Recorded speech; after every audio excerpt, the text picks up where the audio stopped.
Good morning. सुबह सुबह धूप सेकी जा रही है, लेकिन ठंडा बहुत है। दिखाओ, सोया है कि जगह है? स्वास्तिक हमारा, यहाँ पे कोयले भी जल चुके हैं। Good morning. सुबह के 9:45 बज गए हैं और हस्बैंड जा चुके हैं ऑफिस के लिए। उनको टिफ़िन वगैरह बना के पैक करके दे दिया है मम्मी ने। मम्मी क्या कह रहे हो? हस्बैंड तो जा चुके हैं ऑफिस के लिए और बाकी हम लोग अपना क्लीनिंग का काम करेंगे। रूम अभी काफ़ी बिखरा हुआ है। ये है रेनकोट। एक्चुअली रेनकोट की ज़रूरत पड़ी थी, अभी बीच में 2-3 दिन बारिश रही थी ना, तो स्कूटी में रखते हैं ये सुखा के फिर अब पैक करके स्कूटी में रख देंगे वापस। और ये लैडर वगैरह नामकरण के टाइम पे निकाली थी, तो इनको भी अच्छे से रखना है। और एक रजाई थी ना हमारी वाली, तो उसके लिए एक नया कवर लेके आए थे। ये रजाई का कवर है गर्म वाला। इसको ओढ़ने में काफ़ी गर्म लगता है, लेकिन बहुत ज़्यादा हैवी है तो मुझसे तो ओढ़ ही नहीं जाती है। ये मैं मम्मी को दे देती हूँ, ये मम्मी ओढ़ती है। और काफ़ी गर्म होता है, अच्छा भी होता है, मतलब इतनी ठंड के हिसाब से ठीक है। और अभी विंडो में जो है ना ओस पड़ी हुई है, काफ़ी पानी पानी है, क्योंकि ठंड इतनी ज़्यादा है यहाँ पे, ओस पड़ जाती है सुबह सुबह। तो ये है आज का स्टेटस। और मम्मी कर रही है स्वास्तिक की मालिश। नाश्ता वगैरह हमारा सबका हो गया। मम्मी का आज है एकादशी का व्रत, तो मम्मी नाश्ता नहीं करेंगे। मम्मी ने चाय ले ली है और दोपहर में फ्रूट वगैरह ले लेंगे। तो अभी मैं क्या करने जा रही हूँ, किचन ना हमारी बिखरी हुई है काफ़ी, क्लीनिंग अभी हुई नहीं है। और यहाँ पे मेरा दलिया बन रहा है। वैसे मैंने ब्रेकफास्ट तो कर लिया था, रोटी वगैरह खा ली थी नाश्ते में, तो दूध भी रखा हुआ था और दलिया भी मैंने भिगा के रख दिया था। तो मैंने सोचा कि दलिया भी बना के रख लेती हूँ, भूख लगेगी तो मैं खा लूँगी थोड़ी देर में। और सुबह सुबह स्वास्तिक को हमने धूप दिखाई। हम लोग रोज़ सुबह ना जब भी धूप आती है तो सुबह सुबह की धूप उसको दिखाते हैं। बहुत अच्छी होती है सुबह की धूप, विटामिन डी मिल जाता है। थोड़ी देर मैं लेके बैठ जाती हूँ, थोड़ी देर हस्बैंड लेके बैठ जाते हैं। इस तरह से हम लोग काम मैनेज कर रहे हैं। और अभी पीछे बालकनी में धूप आएगी तो वहाँ भी 15-20 मिनट में उसको लेके बैठूंगी धूप में। तो इसके बाद मैं आ गई हूँ बेडरूम में और हस्बैंड ऑफिस जा चुके थे। मम्मी अपना काम कर रही थी और यहाँ पे ना स्वास्तिक रोने लगा, उसने नैपी गीली कर दी थी, तो मैं उसका नैपी वगैरह चेंज करूँगी और मम्मी अपना काम कर रहे थे। तो आजकल क्या हो रहा है, मम्मी भी सुबह से लेकर शाम तक काम में रह जाती, उनको भी टाइम नहीं मिल पाता है। जब स्टार्टिंग में मम्मी आई थी, जब मैं प्रेग्नेंट थी, तो उस टाइम पे मम्मी कहती थी कुछ काम नहीं है, मैं बोर हो जाती हूँ। और आजकल इतना सारा काम हो जाता है सुबह से शाम तक, मतलब दिन कब निकल जाता है पता ही नहीं चलता। पहले जब हम अकेले थे तो लगता था आज दिन बहुत बड़ा है और कैसे टाइम कटेगा, मैं बोर हो जाती थी। लेकिन अब जो है टाइम काफ़ी अच्छा निकल रहा है और अच्छा भी लग रहा है। नया एक्सपीरियंस, नई चीज़ें एक्सपीरियंस करने को मिल रही हैं, तो अच्छा भी लग रहा है और पूरा दिन निकल जाता है। तो आज हमारा बेबी जो है 28 डेज का हो चुका है। और आप लोग बहुत सारे लोग कमेंट कर रहे थे कि बेबी को दिखाओ, बेबी को दिखाओ। तो अभी ना ये जगा हुआ है। एक्चुअली इसने नैपी गीली कर दी थी और रोना शुरू हो गया था। तो अब देखो, अभी आंखें खोल के देख रहा है। तो मैंने सोचा आप लोगों से मिलवा देती हूँ। ये है हमारा स्वास्तिक, इसको बहुत सारा प्यार आप लोगों से मिला है, तो उसके लिए बहुत सारा थैंक यू। आगे भी इसी तरह से अपना प्यार, अपनी ब्लेसिंग्स इसे देते रहना। अब देखो मेरी बातें सुन रहा है। एक्चुअली इसने नैपी गीली कर दी थी ना, दोपहर के टाइम पे हम लोग नैपी पहना के रखते हैं और रात को मैं डायपर लगा देती हूँ क्योंकि ठंड बहुत ज्यादा है। और नैपी फिर दिन में मैं बार बार चेक करते रहती हूँ, हर आधे घंटे में ही नैपी गीली कर देता है। तो सर्दियों में बच्चों का बहुत खास ध्यान रखना पड़ता है, तो दिन भर इसी के काम में मैं लगे रहती हूँ। तो अभी जो है हमारे स्वास्तिक जगे हुए हैं। इसका निकनेम ना मुझे कुछ भी समझ में नहीं आ रहा। हम लोग बाबू कहते हैं, बेबी कहते हैं, स्वास्तिक कहते हैं, लेकिन निकनेम हमें कुछ नहीं पता है अभी और मुझे कुछ समझ में भी नहीं आ रहा है निकनेम। तो देखते हैं। बाकी अभी इनके सोने के टाइम हो रहा है तो मैं अभी इसको सुला देती हूँ। और कैप जो है ना, ये सर इधर उधर घुमा के कैप निकाल देता है, तो बार बार फिक्स करनी पड़ती है। वैसे ही बांधने वाली कैप है लेकिन ये निकाल देता है, मतलब रखता ही नहीं है सर पे। तो इसलिए बहुत ध्यान रखना पड़ता है, निकाल ना दे कैप, कहीं ठंड ना लग जाए, कहीं हवा ना लग जाए। और 2-3 ब्लैंकेट लपेट के फिर मैं इसको सुलाती हूँ, है ना। अभी देखो कितने अच्छे से बातें सुन रहा है। तो चलिए मैं इसको सुला देती हूँ, फिर आपसे मिलती हूँ। स्वास्तिक को सुला के आई अंदर, वो फिर रोना शुरू हो गया है। और यहाँ पे मैंने जीरा और अजवाइन का पानी बॉईल करने के लिए रखा था और ये उबल उबल के ना आधा हो गया है, तो इसको मैं बोतल में फिल करके रख दूंगी। और दलिया भी मैंने बना के रखा था, खाने का टाइम नहीं हो पा रहा है, तो बेबी के साथ ये एक्सपीरियंस हो रहा है। लेकिन जो भी है मुझे बहुत अच्छा लग रहा है। लाइफ के एक नया फेज स्टार्ट हो गया जो कि बहुत अच्छा लग रहा है। और ये कैप चेंज करने का टाइम भी नहीं हो पा रहा है, देखो कितनी खराब हो गई है, यही पहन के रखी हुई है मैंने।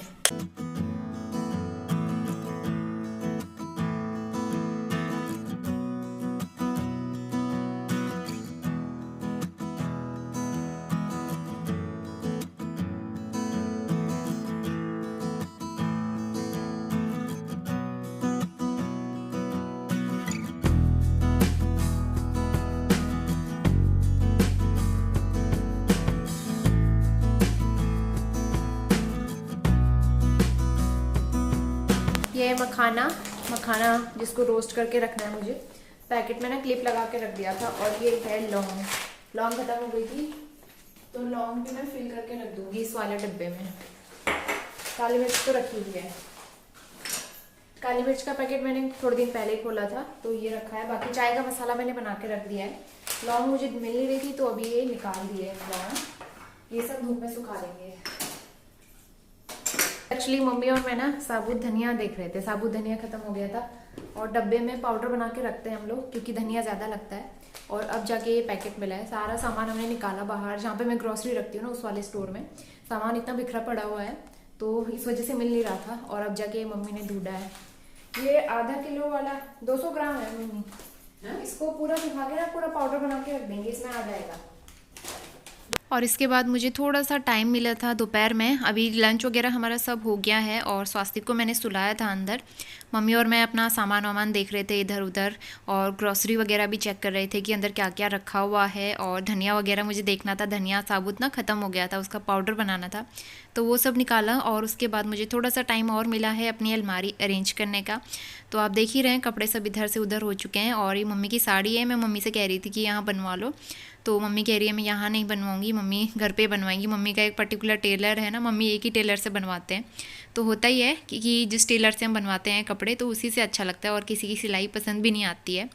तो यहाँ पे मैं अपनी अलमारी में से कुछ कुर्तियाँ वगैरह निकाल के इनको अच्छे से अरेंज करूँगी। और कुछ कुर्तियाँ मैंने प्रेगनेंसी टाइम पे भी मंगाई थी, मैटरनिटी गाउन वगैरह, लेकिन अभी उनकी मुझे उतनी ज़रूरत नहीं पड़ रही है क्योंकि मैं अभी घर पे ना ये गर्म वाले नाइटीज़ पहन रही हूँ, नाइट सूट्स। तो ये काफ़ी अच्छे रहते हैं फीडिंग के लिए और काफ़ी कंफर्टेबल रहते हैं, गर्म भी हैं। तो इसलिए मैं कुर्तियाँ वगैरह अच्छे से अरेंज करके रख दूँगी और समर में ये सारी कुर्तियाँ काम आने वाली हैं। अभी फ़िलहाल इनका कोई भी काम नहीं है। तो ये सारा सामान निकाल के मैं एक बार पेपर अच्छे से लगा दूँगी और उसके बाद सारे कपड़े मैं दोबारा से सही करूँगी।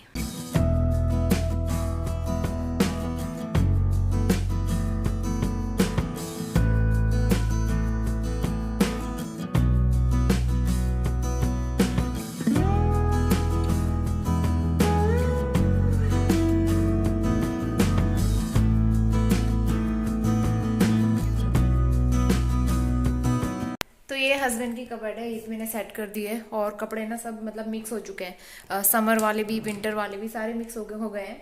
तो अभी तो फिलहाल मैंने जैसे ठीक लग रहा था वैसे रख दिया है, बाकी हम बाद में करेंगे जब हम सर्दियों वाले कपड़े पैक करके रखेंगे ना, जब गर्मियाँ आने लगेंगी। अभी तो नहीं, फेब में तो चाहिए होंगे गर्म कपड़े। मार्च में सर्दियों के सारे कपड़े पैक करके रखेंगे तो तब ये अलमारी सेट हो पाएगी अच्छे से, अदरवाइज ये ऐसे ही रहेगी। शाम के 4 बज गए हैं और बाहर ना फिर से क्लाउड्स लग गए हैं। सारे कपड़े मैंने उठा के यहाँ पे टांग दिए हैं। स्वास्तिक के नैपी थी वैसे तो और कुछ नहीं। और अब ये उठने वाला है, सोया हुआ था एक्चुअली। तो अब मैं इसको देखती हूँ, फिर चाय वाय बनाते हैं हम लोग। चाय तो नहीं, मैं दूध पीऊँगी, मम्मी के लिए चाय बनाएंगे। और अब बारी है मेरे इवनिंग स्नैक्स की। तो एक्चुअली मखाने ना मैं रोस्ट करके रखती हूँ और वो रोस्टेड मखाने ख़त्म हो गए थे। दूध के साथ मैं मखाने ज़रूर लेती हूँ, रोस्टेड वाले बहुत अच्छे रहते हैं। आफ्टर डिलीवरी बहुत अच्छे रहते हैं, इसमें कैल्शियम का बहुत रिच सोर्स होता है, बहुत हेल्दी रहते हैं। तो इसलिए मैं मखाने ज़रूर लेती हूँ। और इसके साथ मैं ड्राई फ्रूट्स भी लेती हूँ। जब मैं दूध बनाती हूँ ना तो उसमें बादाम, किशमिश वगैरह वो सारी चीज़ें डाल के मैं बॉईल करती हूँ। और जब मुझे टाइम मिलेगा तो मैं ज़रूर शेयर करूँगी किसी अलग से वीडियो में कि मैं क्या क्या डाइट ले रही हूँ अभी। तो फ़िलहाल तो मेरा डाइट ये चल रहा है, ड्राई फ्रूट्स मखाने में खा रही हूँ, दूध पीती हूँ 1-2 टाइम, दालें वगैरह ले रही हूँ और उसके अलावा सूप पीती हूँ मैं अजवाइन का, वो बहुत हेल्दी रहता है आफ्टर डिलीवरी। शाम के 7:30 मम्मी ने दिया बत्ती कर दी है। मम्मी का ना एकादशी का व्रत था और मेरी मालिश हो चुकी है। यहाँ पे फ्लैश लाइट चमक रही है, 1 सेकेंड। मेरी मालिश भी हो चुकी है शाम के टाइम पे। और आज मम्मी का व्रत है तो मम्मी रोटी नहीं खाएंगी। एकादशी के व्रत में ना रोटी नहीं खाते हैं। तो ये साबूदाना निकाल के रखा हुआ है, इसका बनाने वाले हैं खीर। तो मम्मी कह रही थी मैं बनाऊंगी तो मम्मी साबूदाने की खीर बना लेंगी और मेरे लिए अजवाइन का सूप और रोटी। मम्मी का फ़ोन आ रहा है घर से, तो मम्मी जो है ना अंदर मालिश कर रही है स्वास्थ्य की। यही थोड़ा सा ना टाइम होता है जब मैं फ्री होती हूँ और व्लॉगिंग वगैरह कर लूँ, बाकी छोटे मोटे काम कर लूँ। काम तो क्या करती हूँ मैं, सिर्फ अपना पानी गर्म करती हूँ, दूध गर्म करती हूँ और बस यही सब चीज़ें करती हूँ। ये मेरे काम होते हैं। खाना वाना मम्मी बनाती हैं तो बाकी काम मैं कुछ नहीं करती हूँ। हस्बैंड के आने का टाइम भी हो रहा है, वो थोड़ी देर में आ जाएंगे। और ये तो मैंने ऐसे ही रखा हुआ है सामान, ये सामान हम बाद में समेटेंगे जब सब कुछ नॉर्मल हो जाएगा। और कुछ चीज़ें मैं एक्सपीरियंस जो कर रही हूँ, अपनी फीलिंग जो है वो मैं आज आप लोगों के साथ शेयर करने वाली हूँ। तो एक बार फ़ोन में ट्राइपॉड में लगाती हूँ, फिर आपसे बातें करती हूँ। तो फ़ोन को मैंने लगा दिया है ट्राइपॉड पे। ये मेरा नया वाला ट्राइपॉड है, जो टूट गया था ना, वो मैंने रखा हुआ है। ये नया वाला ट्राइपॉड है। तो मैं काफ़ी चीज़ें बहुत दिन से सोच रही थी आपके साथ शेयर करूँगी, मैं टाइम नहीं मिल पा रहा था, मैं कर नहीं पा रही थी। तो बेबी होने के बाद ना सबसे पहले तो लाइफ पूरी तरह चेंज हो गई है। मतलब एकदम दुनिया ही बदल गई है। पहले हम कैसे रहते थे और अब हम कैसे रहते हैं। पहले हम बहुत सारी चीज़ें ऐसी करते थे, लेकिन अब नहीं कर पाते हैं। पहले हमें बेबी के बारे में सोचना पड़ता है, पहले सारे काम उसके होते हैं, उसके खाने पीने का, उसकी साफ सफाई का, उसकी प्रायोरिटी पहले रहती है, और बाकी हमारा काम, हमारा खाना पीना, वो सब बाद में। और जिस दिन ये होने वाला था, मतलब जब ये होने वाला था, तो मैंने हस्बैंड से कहा था कि बेबी को सबसे पहले आप देखना और आप ही पकड़ना। तो बेबी को देखा तो सबसे पहले मैंने ही था, क्योंकि ऑपरेशन थिएटर में ना वो बेबी को दिखाते हैं। तो क्योंकि आप पूरी तरह होश में रहते हो जब ऑपरेशन होता है, तो उन्होंने जब मुझे दिखाया था बेबी को, और मैं इतना इमोशनल हो गई थी इसको देखने के बाद। उन्होंने मुझे दिखाया, मेरे पास लेके आए, और मैंने उसको एक किस किया। बहुत रो रहा था ये उस टाइम पे। तो डॉक्टर भी कह रहे थे कि तुम्हारी तरह रो रहा है, क्योंकि मैं भी बहुत रो रही थी, ऑपरेशन से पहले भी रो रही थी। डॉक्टर भी ये कह रहे थे कि बहुत इमोशनल हो तुम। तो पहले भी रो रही थी, और जब ये हुआ उसके बाद भी मैं भी रोने लगी, और ये भी इतना रो रहा था। तो काफ़ी इमोशनल फीलिंग थी, और बहुत अच्छा लग रहा था। एक सपने की तरह लग रहा था, जैसे एक सपना सच हो गया है। मतलब लग ही नहीं रहा था कि बेबी सच में आ गया है मेरे पास, तो ऐसी फीलिंग आ रही थी। तो इसके बाद बेबी को जो है हस्बैंड को दिखाया गया था। हस्बैंड को बुलाया अंदर उन्होंने नर्सरी में, और वहाँ उन्होंने बेबी को दिखाया। और जब मैं ऑपरेशन थिएटर से रूम पे आ गई थी, बेबी तो तब लेके आए थे मेरे पास। तो बेबी को पकड़ा किसने था मुझे ये नहीं पता, लेकिन बेबी को सबसे पहले मैंने देखा था, मेरे बाद हस्बैंड ने, और उसके बाद मम्मी ने। तो काफ़ी इमोशनल सा टाइम रहता है वो, और सब इमोशनल हो गए थे, सब लोग रोने लगे थे। तो बहुत इमोशनल मोमेंट था वो हमारे लिए, और बहुत ही यादगार दिन था, बहुत ही मेमोरेबल डे था, जो हम कभी नहीं भूल सकते अपनी पूरी लाइफ में।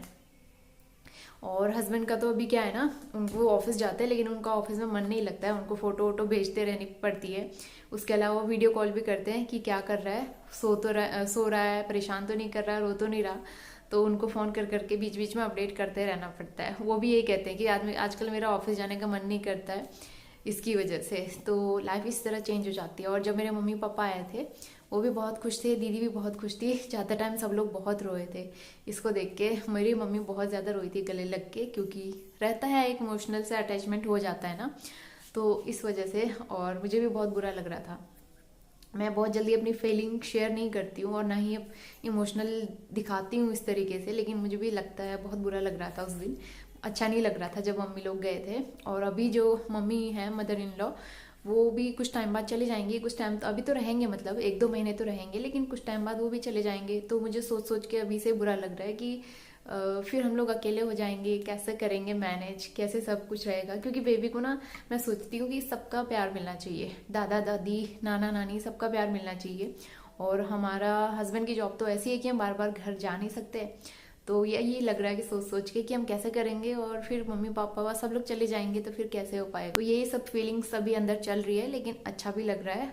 लाइफ पूरी तरह चेंज हो गई है, और आप सब लोग भी देख सकते हो कि हमारी लाइफ, व्लॉग, सब कुछ एकदम से चेंज हो गया है, और हालत भी एकदम चेंज हो गई है। तो अभी मुझे बनने का, मेकअप करने का, बाल बनाने का टाइम नहीं होता, और मन भी नहीं करता, मैं नहीं करती हूँ, क्योंकि मालिश भी हो रही है, ऑयल लगा रहता है, तो इस वजह से। तो चलिए, बातें बहुत हो गई हैं, और अभी मालिश हो रही है स्वास्तिक की, और अपना खाने पीने का मैं देखती हूँ। मम्मी काम कर रही हैं, जब तक मैं उनकी थोड़ी बहुत हेल्प कर दूंगी। और आज का व्लॉग मैं यहीं पे एंड करती हूँ। और होपफुली आप लोगों को आज का वीडियो काफ़ी पसंद आया होगा। मैंने आपको बेबी से मिलवाया, जब मैंने प्रॉमिस किया था मैं जल्दी मिलवाऊंगी, तो टाइम नहीं मिल पा रहा था ना इतने दिनों से। तो आई होप कि आप सब बेबी से मिल लिए होंगे, और बहुत अच्छा लगा होगा आपको बेबी से मिलके। आने वाले व्लॉग्स में आपको रेगुलर देखने को मिलेगा, जब जब मुझे टाइम मिलेगा व्लॉग बनाने का, तो मैं ज़रूर आपको बेबी से मिलवाऊंगी। फिलहाल के लिए खूब सारा प्यार देते रहना उसे, और वीडियो लाइक करना, शेयर करना, और चैनल पे पहली बार आए तो सब्सक्राइब ज़रूर कर लेना। तब तक के लिए अपना ध्यान रखिए। Bye bye and take care.